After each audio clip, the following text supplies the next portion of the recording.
Ayan mga boss, Toyota Hiace nga pala unit na to mga boss. Ayan, concern ni sir dito, mahugong yung under niya mga boss. Lalo na pag natakbo ng 60 pataas. Ayan, nakita namin wheel bearing mga boss. Estado na. Wala na talaga na tuyo na nagkrasa to. Kung ganito yung sakyan nyo mga boss at gusto nyo magpalit ng wheel bearing, ito, panoorin nyo mga boss. Pwede nyo gayahin to. Simple lang naman pagbaklas nito mga boss. Simple lang, kaya-kaya nyo to. Kaya nyo i-DIY to. Ayan, sa unang pagbaklas mga boss, tanggalin lang yung caliper. Ayan. Ayan, isabit lang na maayos yan mga boss. Para iwas bagsak at di mano yung host mga boss. Ayan. Tapos tanggalin lang yung brake pads mga boss. Ayan lang, simple lang yung pagtanggal nito mga boss. Sikwat-sikwatin nyo lang yan mga boss. Ayan, tatanggal nyo na yan. Tapos dyan sa caliper holder, ayan, may dalawang 17mm yan mga boss. Ayan. Pwede nyo gayahin to mga boss. Discarding to, panoorin nyo lang.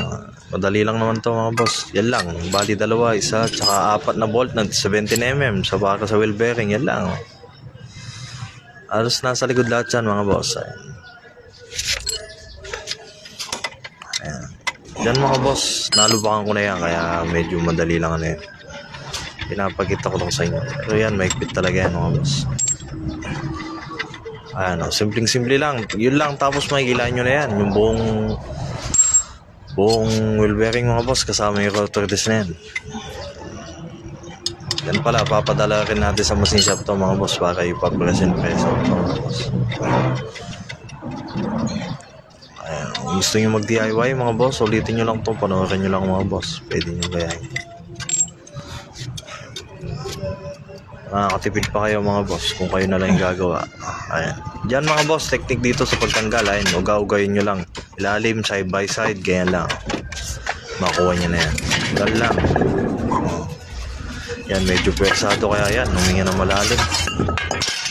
Alam mo talaga, ayan. Ayan, kung mapapansin nyo, ayan, nagbubuhangin na talaga yung ikot.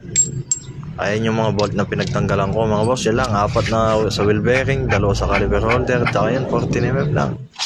Ayan, kung mapapansin nyo, talagang gastado na. At dyan mga boss, habang hinihintay ko yung wheel bearing, syempre naman kailangan natin liyain yung mga boss, pagpapasukan ng wheel bearing yan para swabe yung pasok mamaya mga boss. Ayan, katapos kong liyain dyan mga boss, pasukan nyo ng grasa dyan para swabing pasok mga boss, madulas. Kasi pag yan nangalawang mga boss, medyo hard to get yan. Medyo mahirap talagang pakipot. Medyo persada kung matatanggal yan. Ay, ito na mga boss, dumating na pala galing machine shop. Ito, diskarte naman sa paglagay. Ayan, lagay nyo muna yung backplate. Tapos yan, maglagay kayo ng isang bolt sa wheel bearing. Yan, housing. Yan, ganyan no. Kung makita nyo, pare, yun purpose nun mga boss, para madali nyo masundan, may guide kayo. Kasi pag di nyo nilagyan yan, medyo mag-aalay na rin pa kayo sa paglapapasukan ng bolt. Ganyan yung diskarte dyan mga boss. Ayan, natapat ko na sa bolt. Ayan, agat nyo muna sa kamay mga boss. Alam nyo naman kung swabing bumasok yan.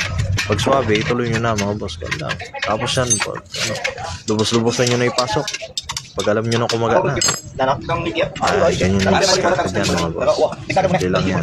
Pwedeng ano ng idea yan. Ayan, nung kumagat na, pinasok ko lang tuloy yan. Ganun lang yan. Simpleng-simple lang gawin to mga boss. Kaya kailangan magkatubili kung ganito rin yung sira na sa inyo. Gawin nyo na lang mga boss. Ayan, matututo na kayo, nakatipid pa kayo. Pero chinekat mo kayo, may mouse. Ayan dyan, make sure natin na lahat ng bolt ng 17mm mga boss, maikpit. Dahil yan yung kumakapit sa gulong mga boss. Yung kumahawak sa gulong mga boss. Okay, tiga yan, lugar. Pangasinan pa ba? Bayan, pangasinan. Taota. Diskarte ko naman dito mga boss. Martilyo, pukpok. Ayan, pukpokin sa martilyo. Ayan yung diskarte ko dyan.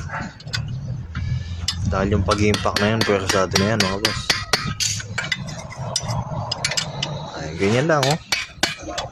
Pwedeng yung gayahin mga boss. Simple lang ito. Tapos yan, pwede nyo nang lagay yan, yung caliper holder niya. Ganun lang mabilis yan mga boss. Medyo matagal lang dito yung proseso ng pagpapamasing shop. Yan, medyo gagastos pa kayo dyan mga boss. Ganun talaga eh. Ano ba? Hindi mo gagastos yun, hindi naman naayos siya. Isang big bag ba? May Yan din. Then mga boss, dahil yan, nagsato ko na yan. Oh, dinain mo na. Pag pinakpok ko yan, alam ko na yan. Nasa 150 na yan. So 100 yun. Dahil bayan mo ngayon. Ayan dyan mga boss. Pinalabata ko na ng grasa yan. Niliya ko na rin yan mga boss. Anong kulay Medyo dito? Ganun lang. Makakaw lang.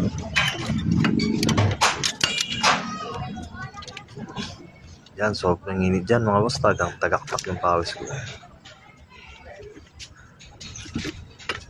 Gumagawa na lang, nagpapakit pa mga boss. Siyempre, yung sliding pin mga boss, huwag din kakalimutan grasahin. Yung sa ilalim na yan, naggrasahan ko na rin yan mga boss. Ayan, pag nalagay nyo na yung bolt na yan, 14mm na yan, yun na. Okay na yan. Hanggang 12 ton. Wow. Yan lang kasimple mga boss. Sana nakuha na nyo ng idea mga boss. Yun lang po mga boss. Salamat. Ingat po kayo.